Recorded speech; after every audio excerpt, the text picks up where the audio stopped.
Century science exhibition ജനുവരി 4 മുതൽ 9 വരെ Kanhangad Nehru arts and science കോളേജിൽ നടക്കും. ഒരുക്കങ്ങൾ പൂർത്തിയായതായി ഭാരവാഹികൾ വാർത്താ സമ്മേളനത്തിൽ അറിയിച്ചു. ക്വാണ്ടം സയൻസ് വിദ്യാർത്ഥികളെയും ജനങ്ങളെയും പരിചയപ്പെടുത്താൻ ക്വാണ്ടം ശതാബ്ദി വർഷത്തിന്റെ ഭാഗമായി സംസ്ഥാനത്തുടനീളം നടക്കുന്ന ക്വാണ്ടം സെഞ്ചുറി സയൻസ് എക്സിബിഷൻ ജനുവരി 4 മുതൽ 9 വരെ തീയതികളിലായി നടക്കും. Kanhangad Nehru arts and science കോളേജിലാണ് നടക്കുന്നതെന്ന് സംഘാടകർ വാർത്താ സമ്മേളനത്തിൽ പറഞ്ഞു. കേരള ശാസ്ത്ര സാഹിത്യ പരിഷത്തും അതിന്റെ സയൻസ് പോർട്ടൽ ലൂക്കയും ചേർന്ന് കൊച്ചി ശാസ്ത്ര സാങ്കേതിക സർവകലാശാലയുടെ അക്കാദമിക പിന്തുണയോടെയാണ് പ്രദർശനം ഒരുക്കുന്നത്. ഇതിനകം എറണാകുളം, കൊല്ലം, കോട്ടയം, ആലപ്പുഴ, കോഴിക്കോട് ജില്ലകളിലായി 30,000 പേർ ഈ പ്രദർശനം കണ്ടുകഴിഞ്ഞു.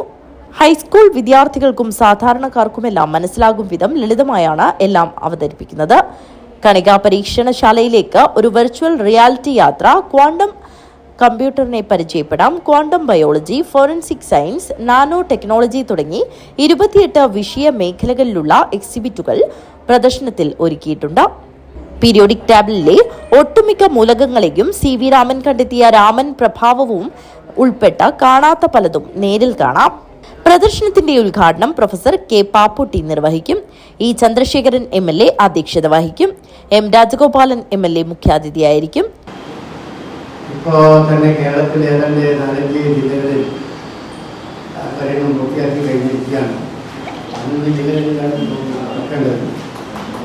ഇവിടെ 6ാമത്തേതാണ്. അത് കഴിഞ്ഞ 4 ജില്ലകൾ പൂർത്തീകരിക്കുമ്പോൾ ഏതാണ്ട് 3-4 മാസത്തെ പരിപാടിയാണ് നിശ്ചയിച്ചിരുന്നത്.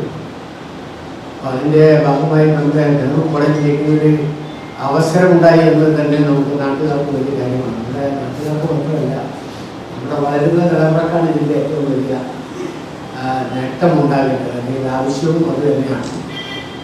നമുക്കെല്ലാം അറിയാം, പഴയ കാലത്ത് പോലെയല്ല ശാസ്ത്ര സാങ്കേതിക വിദ്യകളെ വളരെ താഴെ നിലവാരത്തിലുള്ള നമ്മുടെ സ്ഥാപനങ്ങളിൽ സ്റ്റാൻഡേർഡുകളിൽ നിന്ന് തന്നെ ഇപ്പോൾ ആരംഭിച്ചിട്ടുണ്ട്. പഴയകാലത്തിലൊക്കെ ഉന്നത വിദ്യാഭ്യാസ രംഗത്തെത്തുമ്പോൾ മാത്രം പഠിക്കാൻ കഴിയുന്ന കാര്യങ്ങൾ ഇപ്പോൾ 7ാം ക്ലാസ്സും 8ാം ക്ലാസ്സും ഒക്കെ വരുമ്പോൾ തന്നെ ശാസ്ത്ര സംബന്ധമായ വിഷയങ്ങളൊക്കെ കുട്ടികളെ പഠിക്കുന്ന ഒരു അവസ്ഥ തന്നെ ഉണ്ട്. അതുകൊണ്ട് തന്നെ ഈ പറയുന്ന എക്സിബിഷൻ ഏറ്റവും കൂടുതൽ ഗുണകരമാവുക നമ്മുടെ വളരുന്ന തലമുറക്കാണ്. ഹൈസ്കൂളുകളിലെ കോളേജുകളിലെ വിദ്യാർത്ഥികളെല്ലാം ഈ പരിപാടിയിൽ പങ്കെടുക്കാൻ പോവുകയാണ്.